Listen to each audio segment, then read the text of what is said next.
अस्सलाम वालेकुम, myself Iram Chaudhry from Pakistan. तो आज जो है टॉपिक हमारा वो है व्हाट इज़ क्रिप्टो करेंसी। मैं आप लोगों को समझाऊंगी कि क्रिप्टो करेंसी क्या होती है। ठीक है, काफ़ी लोग हैं जिन्हें अभी तक क्रिप्टो करेंसी का नहीं पता, जबकि जो एरा है, जो फ्यूचर है, वो क्रिप्टो करेंसी का ही है। तो क्रिप्टो करेंसी को समझने के लिए आप लोगों को पहले 5 बेसिक कॉन्सेप्ट को समझना पड़ेगा। अगर आप लोगों को वो 5 बेसिक कॉन्सेप्ट समझ आ जाते हैं तो आप लोगों को ये सारी गेम समझ आ जाएगी। तो अच्छा, अब हम चलते हैं अपने कॉन्सेप्ट की तरफ। हमारे पास जो फर्स्ट बेसिक कॉन्सेप्ट है वो है मनी वर्सेस करेंसी। तो मैं आप लोगों को बताऊंगी कि मनी क्या होती है और करेंसी क्या होती है। देखिए, मनी जो है उसकी अपनी एक वैल्यू होती है, जैसा कि गोल्ड, और वो उसकी एक वैल्यू है। ठीक है, उसे गवर्नमेंट कंट्रोल नहीं कर रही, जबकि जो करेंसी होती है उसे रेगुलेट और मैनिपुलेट जो करती है वो गवर्नमेंट करती है। जैसा कि देखिए, अगर मैं आपको समझाऊं, आपकी जेब में 2000 का नोट है। ठीक है, अब अगर गवर्नमेंट आज ऐलान कर देती है कि 2000 का नोट आज से नहीं चलेगा, तो उसकी जो हो जाएगी वैल्यू ज़ीरो हो जाएगी। अब वो आपके पास करेंसी तो नहीं रहेगी। जबकि जो मनी होता है उसकी अपनी वैल्यू उसके अंदर स्टोर होती है, जैसा कि गोल्ड है, उसे जो है गवर्नमेंट तो कंट्रोल नहीं कर रही, ना ही उसकी वैल्यू को कंट्रोल कर रही है। ठीक है, ऐसे जो हमारे पास है बिटकॉइन को भी मनी कहा जाता है कि उसकी जो वैल्यू है, ठीक है, उसे गवर्नमेंट कंट्रोल नहीं कर सकती। आगे चलते हैं, हम देखते हैं हमारा नेक्स्ट कंसेप्ट क्या है। दूसरा हमारा कंसेप्ट है सेंट्रलाइज्ड वर्सेस डिसेंट्रलाइज्ड। सेंट्रलाइज की मैं बात करूं तो इसमें जैसा कि हमारे पास आम करेंसी होती हैं, RS हो गया, डॉलर्स हो गए, यूरोस हो गए, ठीक है, ऐसे ये जो करेंसी होती हैं सेंट्रलाइज्ड होती हैं। ठीक है, वही चीज़ें जो है इसका कंट्रोल जो होता है वो गवर्नमेंट के हाथ में होता है। जबकि जो डिसेंट्रलाइज्ड है, वो डिसेंट्रलाइज जो होती है उसे बिटकॉइन को डिसेंट्रलाइज कहा जाता है, गोल्ड को भी डिसेंट्रलाइज कहा जाता है, क्योंकि ये गवर्नमेंट इसे कंट्रोल नहीं कर रही होती। मतलब देखें, अब जो हमारे पास सेंट्रलाइज करेंसी है कोई भी हो सकती है वो, ठीक है, RS, डॉलर्स, यूरोस, रियाल, कोई भी। देखिए, अब है ना, उसे जो है गवर्नमेंट जितना चाहे वो प्रिंट कर सकती है, जितना चाहे छाप सकती है। ठीक है, वो ये नहीं देखती कि इसके पीछे एसिड है कि नहीं। जबकि जो बिटकॉइन है, गोल्ड है, इसे हम अपनी मर्जी से जो है वो इसकी वो माइनिंग नहीं करके इसे क्रिएट नहीं कर सकते, क्योंकि जो एक बिटकॉइन है, गोल्ड है, इसके लिमिटेड रिसोर्सेज होते हैं, लिमिटेड सप्लाई होती है। ठीक है, देखें, अगर जो सेंट्रलाइज करेंसी जो गवर्नमेंट है, अक्सर कंट्रीज़ हैं हमारे सामने, ठीक है, जो बहुत ज़्यादा करेंसी छापना स्टार्ट कर देते हैं, फिर क्या आना स्टार्ट हो जाती है, उसे इन्फ्लेशन आ सकती है। इन्फ्लेशन, ठीक है, महंगाई बहुत ज़्यादा बढ़ सकती है। इसीलिए आप लोग सबको मशवरा है, इन्फ्लेशन से बचने के लिए जितना हो सकता है अपने एसिड को, जो आपके पास जो भी आपकी करेंसी है सेंट्रलाइज, उसे अपने एसिड में कन्वर्ट कर लें। हम तीसरे अपने कॉन्सेप्ट के तरफ चलते हैं। ये हमारे पास है फिएट करेंसी। फिएट करेंसी किसे कहते हैं? देखिए, लोग आम जो लोग हैं वो फिएट करेंसी को नकली करेंसी भी कहते हैं। नकली करेंसी कैसे है ये मैं आपको समझाती हूँ। जैसा कि देखें, डॉलर्स हो गया, RS हो गए, ठीक है, रुपीज़, यूरोस, ये सारी जो होती हैं फिएट करेंसी होती हैं। इन्हें फिएट करेंसी क्यों कहा जाता है, इन्हें नकली करेंसी क्यों कहा जाता है? देखिए, ये जो होती है इसकी बैक होती है, एसिड पे नहीं होती।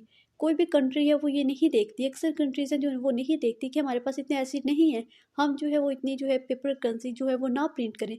ठीक है, जैसा कि जिम्बाब्वे ने किया था, इसकी एग्जांपल आपके सामने है। इसने इतनी ज़्यादा करेंसी छापना स्टार्ट कर दी थी कि इतने इसके एसिड नहीं थे, ठीक है, जितने इसने क्या करना स्टार्ट कर दी थी, करेंसी छापना स्टार्ट कर दी थी। तो फिर इसने अपनी इकोनॉमी खुद ही डुबो दी थी। ठीक है, तो अगले हम चलते हैं अपने फोर्थ कंसेप्ट की तरफ कि हमारे पास फोर्थ कंसेप्ट क्या है।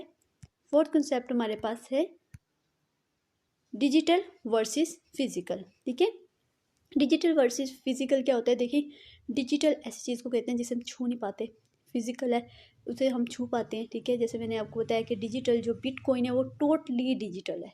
ठीक है, हमारे पास जो बिटकॉइन है वो डिजिटल है टोटली। और जो के फिजिकल करेंसी में डॉलर्स आ जाते हैं, यूरोस आ जाते हैं, RS आ जाते हैं। अब क्या होता है कि जो अब पहले लोग हैं, जैसा कि अब भी कुछ लोग हैं, वो जो है डिजिटल करेंसी पे इतना बिलीव नहीं कर रहे। वो कहते हैं कि फिजिकल करेंसी पे हमें बिलीव करना है, मतलब हमारे हाथ में पैसे हों, हमारे हाथ पे पैसे होंगे तो हम मानेंगे। जैसा कि लोगों ने पहले ATM जो थी उन पे भी जो है भरोसा बहुत देर से करना स्टार्ट कर दिया था। लोग कहते थे अगर हमारे ये पैसे लेके भाग गई तो, ठीक है, डेबिट कार्ड आ गए थे ऐसे, कि उसमें यकीन नहीं करते थे कि ये फिगर नज़र आ रही है, ये कैसे हमारे पैसे हुए, ये हम तो इसमें सेव होंगे। वो क्या करते थे, कहते थे जो हमारे हाथ में वही हमारे पैसे सेव हैं। तो मैं आप लोगों को एक इंसिडेंट से शेयर करती जाती हूँ कि फ़िज़िकल करेंसी के सेफ नहीं होती। देखिए, एक बार एक आदमी था, उसे आंखों का ऑपरेशन करवाना था, उसने बहुत सारे अपने पैसे जमा किए, उसे अलमारी में रख दिए। अब उसे नहीं पता था कि अलमारी से जो है चूहा उसे कुतर जाएगा। अब क्या हुआ, उसके पैसे सारे चूहा कुतर गया। अब आप खुद सोचें कि उस पर क्या गुजरी होगी। तो आप लोगों को यही मैं कहना चाह रही हूँ कि डिजिटल जो है वो टोटली सेव है, टोटली। ठीक है, आप जैसा कि बिटकॉइन है, ठीक है, ये भी डिजिटल है। आपके जितने एसिड, आपके पास जितनी आपकी मनी है ये फिजिकल है, ठीक है, आप उसे अपने एसिड में कन्वर्ट कर लें। लाजमी नहीं है कि वो डिजिटल करेंसी हो, आप कोई अपना लैंड डाल सकते हैं, कोई भी मतलब कोई भी चीज़ है उसे एसिड में कर लें। ठीक है, हम अपना 5 कंसेप्ट देखते हैं। हमारे पास 5 कंसेप्ट क्या है? ब्लॉकचेन। अब जो हमारे पास ये क्रिप्टो करेंसी है वो टोटली बेस करती है ब्लॉकचेन पे। अब ब्लॉकचेन हमारे पास क्या है? अब लोग देखें, जो ब्लॉकचेन इस पे बहुत ट्रस्ट कर रहे हैं कि हम ब्लॉकचेन पे जी ट्रस्ट कर सकते हैं। अब ब्लॉकचेन हमारे पास है क्या? ये सीरीज ऑफ हार्ड ड्राइव्स है जिसमें स्टोर डाटा होता है। हम ऐसे कह सकते हैं ये ब्लॉक्स की चेन है, ब्लॉक्स में उनमें डाटा सेव होता है, जैसे इसे ओपन लेजर कहते हैं। ठीक है, ओपन लेजर का मतलब क्या होता है ये भी मैं आपको समझा देती हूँ। देखिए, जैसा कि एक लेजर होता है जिसे हम खाता कहते हैं आम जुबान में। अब बैंक है वहाँ, ठीक है, बैंक में आपकी जो भी ट्रांजेक्शन होती है वो बैंकर कंट्रोल कर रहा होता है, उसके पास आपका लेजर होता है। ठीक है, वो लेजर होता है। अब वो क्या होता है कि वो कोई भी उस माफिया के साथ मिलके या कोई भी फ्रॉड हो सकता है, आपकी जो डाटा है वहाँ से डिलीट हो सकता है। ठीक है, क्योंकि वो बैंकर के कंट्रोल में। अब जबकि जो ये ब्लॉक चेन है इसे ओपन लेजर कहते हैं कि ये पब्लिक लेजर है। इसमें जो एक बार डाटा सेव हो गया वो डिलीट नहीं हो सकता, क्योंकि ये डिफरेंट ब्लॉक्स में होता है। ये सिर्फ एक में नहीं होता, एक कंप्यूटर में नहीं होता, 100 करोड़ों के हिसाब से कंप्यूटर्स होते हैं, उन सब में डाटा सेव हो जाता है। अगर आप एक से चेंज करने की कोशिश करेंगे, नेक्स्ट में जो हो जाएगा वो इनवैलिड हो जाएगा। ऐसे जो है हमारे पास ब्लॉक चेन जो है टेक्नोलॉजी है। ठीक है, ठीक है, एक टेक्नोलॉजी है जो कि इसे क्रिप्टो करेंसी पे इम्प्लीमेंट किया गया है। ठीक है, ये जो फर्स्ट बार थी ब्लॉक चेन जो थी ये तकरीबन 1991 में जो था इस पर सर्च स्टार्ट हुई थी। 2008 में जो था सतोशी नाकामोतो के नेम से वो थे डेवलपर जिन्होंने इसे इस पे इम्प्लीमेंट करके बिटकॉइन को सामने लाए थे। अब हम चलते हैं, मैं आप लोगों को थोड़ा सा हम लोग इसकी क्रिप्टो करेंसी की हिस्ट्री देखते हैं। ठीक है, आपको मनी में एवोल्यूशन बताती हूँ कि मनी में एवोल्यूशन कैसे आई। ठीक है, वो हम सारा मैं आप लोगों को समझाती हूँ। देखें, पहले जो होता था बार्टर सिस्टम होता था। ठीक है, बार्टर सिस्टम ऐसे सिस्टम को कहते थे जिसमें क्या होता था कि चीज़ों का एक्सचेंज होता था। अगर देखें, एक के पास चिकन है, दूसरे पर्सन के पास एप्पल है, तो वो उसे चिकन देके उससे एप्पल ले लेता था, ऐसे होता था। ठीक है, इसे बार्टर सिस्टम कहते हैं। ये बार्टर सिस्टम में कोई ये करेंसी नहीं होती थी, कोई पेपर नोट नहीं होते थे, कुछ भी नहीं होता था, सिर्फ यही होता था चीज़ों का एक्सचेंज होता था। या ये होता था, एक जो होती थी शॉप बना लें या मार्केट के, वहाँ क्या होता था कि काफ़ी सारी चीज़ें रखी जाती थी, जिसको ज़रूरत होती थी वो अपनी चीज़ दे के वहाँ से ले जाता था। अच्छा, अब क्या हुआ, फिर सीन क्या हुआ कि बार्टर सिस्टम चल रहा था। एक बार मैं आपको एक स्टोरी सुनाती हूँ। क्या हुआ कि एक गफूर शकूर नाम के दो आदमी थे, एक के पास बकरी थी, एक के पास गंदम थी। अब बकरी वाला कहता है गंदम वाले से कि मुझसे बकरी ले लो और गंदम दे दो। गंदम वाला कहता है ना भाई जी, मैं तो तुमसे बकरी नहीं लूँगा, मुझे तो बकरी की ज़रूरत नहीं है। तो वो कहते हैं अब फिर क्या करें। ठीक है, जो बकरी वाला होता है कह रहे मेरे पास, गंदम वाला कहते हैं मेरे पास एक हल है। कह रहे क्या? ऐसे कहते हैं वो अपनी जेब से ना चमकता हुआ पत्थर निकाल के उसके सामने रख देता है। कह रहा है ये देखो, ये चमकता हुआ पत्थर है। ठीक है, और इस चमकते हुए पत्थर से हम अब चीज़ें लिया करेंगे। ये चमकता हुआ जो पत्थर है ये बेसिकली क्या कहलाता था? गोल्ड, ये सोना था। ठीक है, तो अब ये जो सोने की स्टोरी है, आप लोग भी सोच रहे होंगे, काफ़ी लोगों को नहीं पता इस बात का, समझते हैं कि जो गोल्ड है वो कोई, अगर मैं आपसे पूछूं आप कहेंगे कोई गवर्नमेंट लाई होगी, कोई तंजीम लाई होगी। ऐसा कोई सीन नहीं है, क्योंकि जब ये गोल्ड आया, सोना आया, उस टाइम कोई ये गवर्नमेंट नहीं होती थी, कोई हुकूमत नहीं थी, कोई तंजीम, कोई मजहब इसे नहीं लाया। ये एक स्टोरी थी दो आदमियों के दरमियान, जो हमारी तरह थी, गफूर शकूर के दरमियान की स्टोरी थी।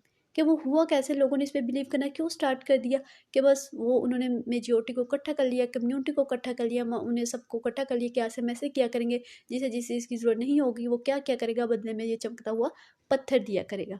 ठीक है, चमकता हुआ पत्थर देगा तो तब हम क्या करेंगे, उसे चीज़ दिया करेंगे। तो इस पर एक गोल्ड पे बिलीव मतलब बन गया, बिलीव सिस्टम बन गया, लोगों ने बिलीव करना स्टार्ट कर दिया।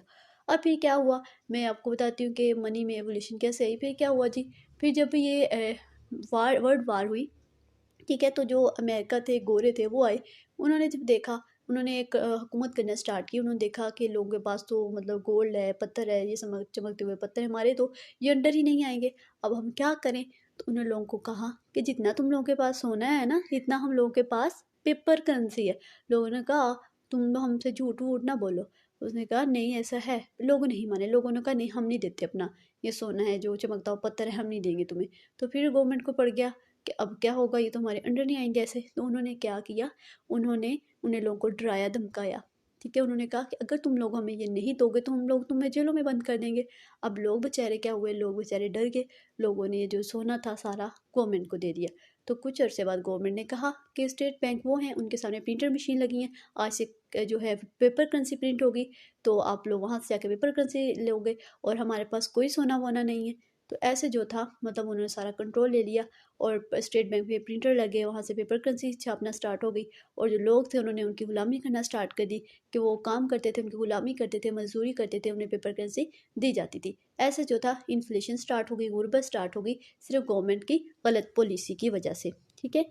तो ऐसे हम फिर चलते हैं आगे। मैं थोड़ी सी आपको एवोल्यूशन मैं बता दूं मनी में, फिर आप लोगों को आगे बताती हूँ।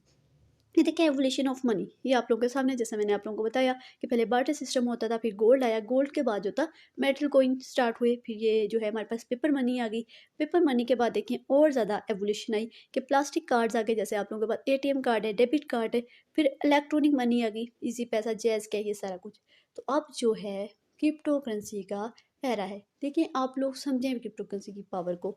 ऐसे जैसे लोग जब न्यू कोई चीज़ आती है उस पर बिलीव नहीं करते। देखिए जब बार्टर सिस्टम के बाद ये हमारे पास चलते जाए, सोना आया, फिर उसके बाद जो प्लास्टिक कार्ड आए, लोग इस पर नहीं बिलीव करते थे, ठीक है। लोग कहते थे नहीं, जो हमारे हाथ में पैसा है वही है।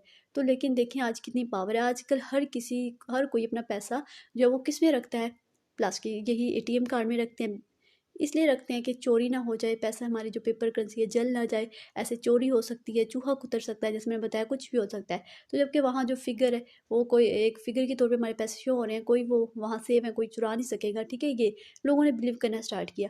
अब ऐसे ही क्रिप्टो करेंसी है, जैसा कि देखिए मैंने आपको बताया कि हमारी जो फिजिकल करेंसी है जितनी भी हम यूज़ कर रहे हैं वो गवर्नमेंट उसे रेगुलेट कर रही है, जब चाहे वो मैनिपुलेट कर सकती है, हमारे हाथ में नहीं होगा। जब ये क्रिप्टो करेंसी है, सेम इसकी पावर जो है गोल्ड की तरह है, इसे कोई भी जो है वो मैनिपुलेट नहीं कर सकता इसे जो है, ठीक है। अब मैं आपको बताती हूँ आगे कि फिर जी क्या हुआ था। अच्छा ये जो क्रिप्टो करेंसी है इसे डिजिटल गोल्ड भी कहा जाता है, इसे क्रिप्टो करेंसी कहना गलत है लफ्ज़।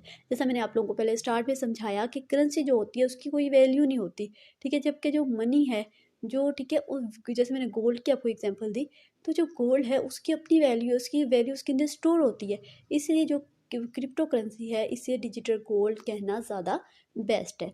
अच्छा तो ये जो है आप लोग सोचे होंगे कि ये डिजिटल जो है हमारे पास गोल्ड है या क्रिप्टो करेंसी है, इसका कैसे ख्याल आया। तो क्या हुआ, जब मैं आप लोगों को सुना रही थी कि गवर्नमेंट की गलत पॉलिसी की वजह से जो था लोगों ने गुलामियाँ करना स्टार्ट कर दी, फिर जो थी लोगों को जॉब नहीं मिल रही थी, लोगों ने सुसाइड करना स्टार्ट कर दी, गुर्बत बहुत ज़्यादा आ गई। तो फिर जो इंटरनेट के लोग थे, इंटरनेट के लोगों ने सोचा कि जैसे सोना है उसकी इतनी पावर है, ठीक है, उसे गवर्नमेंट रेगुलेट और मैनिपुलेट नहीं कर सकती, तो ऐसा जो है इंटरनेट का भी होना चाहिए, ठीक है, गोल्ड होना चाहिए। तो जो स्तोशी नातोमोती थे उन्होंने जो है फर्स्ट बिटकॉइन 2009 में क्या किया, सामने लाए कि ये जो था ये डिजिटल गोल्ड ऐसे क्रिप्टो करेंसी के जो था हमारे सामने आई, ठीक है। अब जो है आगे मैं आपको बताती हूँ कि आप लोगों के माइंड में आ रहा है ये कैसे जो है क्रिएट की जाती है। ये देखें जैसे क्रिप्टो करेंसी एक डिजिटल मनी है, ठीक है।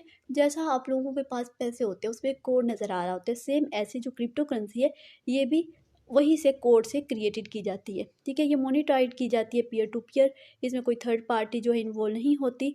और जो है आप लोगों को ये जो है हमारे पास एग्जांपल्स हैं क्रिप्टो करेंसी की, बिटकॉइन है, इथेरियम है, रिपल है, ठीक है। ये हमारे पास जो है क्रिप्टो करेंसी की एग्जांपल्स हैं। आगे देखें जो क्रिप्टो करेंसीज हैं हमारे जो काफ़ी अराउंड द वर्ल्ड कितनी ज़्यादा कॉमन है, उसमें तुर्की आ जाता है, ब्राज़ील आ जाता है, आप लोगों के सामने ये स्लाइड में शो हो रहा होगा। चाइना है, स्पेन है, ठीक है, रशिया है, देखिए यूएस है, फ्रांस है, जर्मनी है, जापान, ये ईरान और चाइना आपस में लड़ रहे हैं क्रिप्टो करेंसी के लिए। ये देखें जैसे पहले जाना जाता था कि जिस मुल्क के पास क्या होता है, गोल्ड होता है, वो उतना ही मुल्क क्या होता है, अमीर होता है, उतनी ही वो पेपर करेंसी छाप सकता है। अब ये जो एरा है वो क्रिप्टो करेंसी का है। अब ऐसे होगा कि जिसके पास जितनी क्रिप्टो करेंसी होगी उतना ही वो मुल्क पावरफुल होगा। तो जो है अभी भी लोगों के पास इसका नॉलेज नहीं है, इसकी पावर का नहीं पता।